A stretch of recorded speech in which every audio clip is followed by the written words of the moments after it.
Noyjeetut in his house. Thought I'd just check in doing a recap of UFC on Fox just because it was a pretty big event, really. That's a pretty big milestone in the MMA. I want to talk about some of the commercials that were aired really fast here. Tap Out kept on airing this commercial where Mark Coleman was instructing these little Mohawk fighters, these little kids, to fight each other. I just thought to myself, this isn't like really the best thing to do to represent MMA. It's like, we'll make children fight MMA. You know, it's just, I'm not big on the boat about letting kids fight at an early age. I'd hate to have a punch-drunk kid by the time he's 9 or something. That's just me. I mean, I'd keep it. And same thing with grappling. I mean, I saw a kid doing the armbar in that commercial. It's like, you really don't want to break other kids breaking each other's bones. You know, I guess the idea is your kid gets disciplined and knows not to break someone else's arm. But again, they're kids, and I just wouldn't subject them to that kind of stuff. I do more one-on-one stuff. I wouldn't do actual fights with them. I'd train them, with the bags, and you could grapple with them yourselves, being a grown-up, and know how light to go on them and how hard, how to increase it properly. Kids fighting kids, though, it seemed a little too much. Then there was this other commercial for Assassin's Creed. It was like different fighters were like showing off their stats or whatever. And I wrote it down because it seems so weird.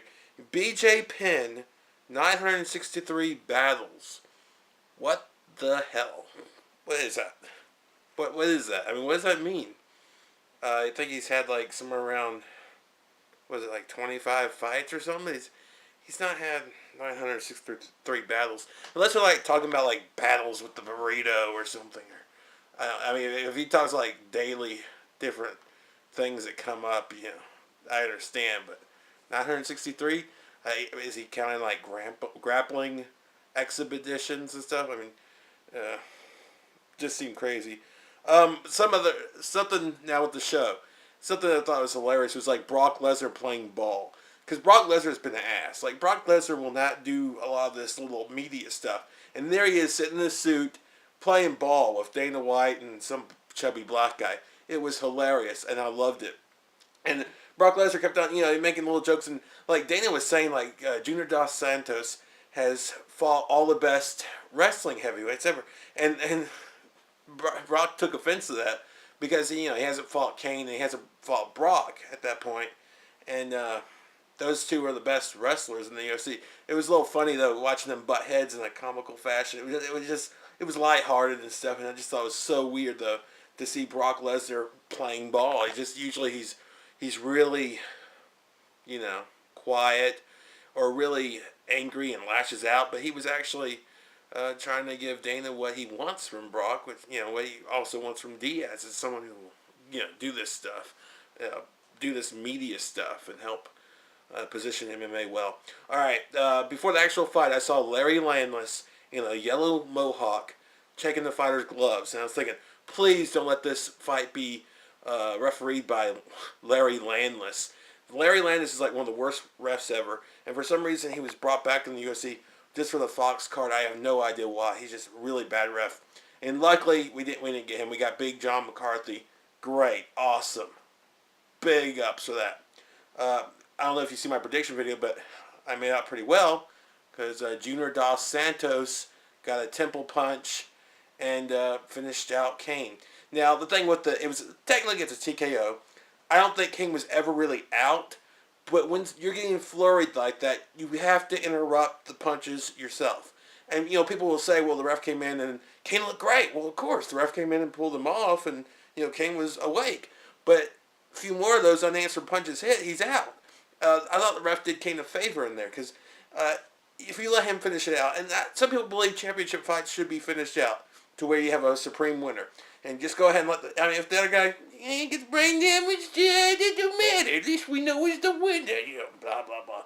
I thought they made the right call. I mean, he's unloading. And for a minute there, I thought Dos Santos was hitting the back of the head, but he was still technically hitting the side of the head. He had really good control about that. So when he was just pounding and Kane was turning away, he was still hitting the side of the head. Really good, really being alert there. Really good job of still finding an open target, even though Kane wasn't intelligently defending himself there. It was a good fight. It was kind of weird at first because I saw Kane throwing a lot of leg kicks, and I thought that was really funny. He wasn't trying to do the wrestling thing as much. He was more about the leg kicks. And those are good for like a long fight, but Santos' whole game is having shorter fights, being explosive. And to try to, do something like a leg kick for a long fight just would not work here. So, yeah. Yeah, it felt weird. Oh, something else about Brock is Brock kept on saying, well, I'm going to fight Kane because Kane's going to win. Well, I'm going to make a prediction right here. I do think Brock is going to fight Kane because I do not think he's going to beat Overeem. I think he'll end up fighting the loser of this match, which was Kane, because he'll be the loser of his next match. And he'll get his rematch with Cain Velasquez. There you go. There you go, Brock. You'll get it. But I don't see you fighting Santos quite yet. They'll probably, it'll probably happen because Brock is such a big name. I don't know how bad he would have to lose to not even be, in the running anymore.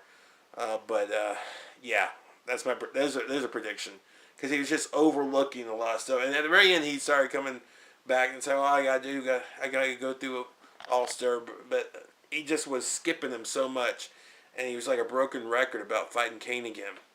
So yeah, good fight, really good fight.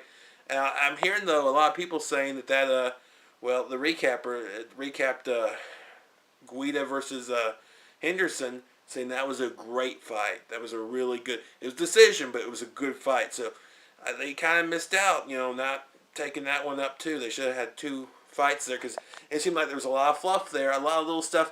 Like they had snippets from prime time and stuff. I guess for the casual fan, but stuff I already seen before.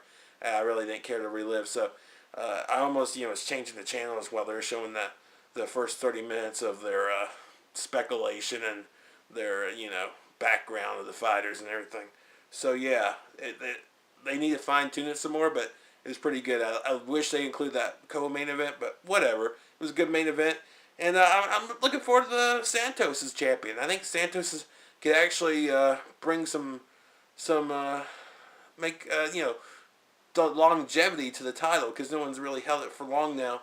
I would think he would fight Overeem next after Overeem beats Lesnar. That's all speculation, but that's where I'm leaning to. And that'd be an exciting fight. I'm not positive where I'd go. That'd be like 50-50, depending on how he does against Brock.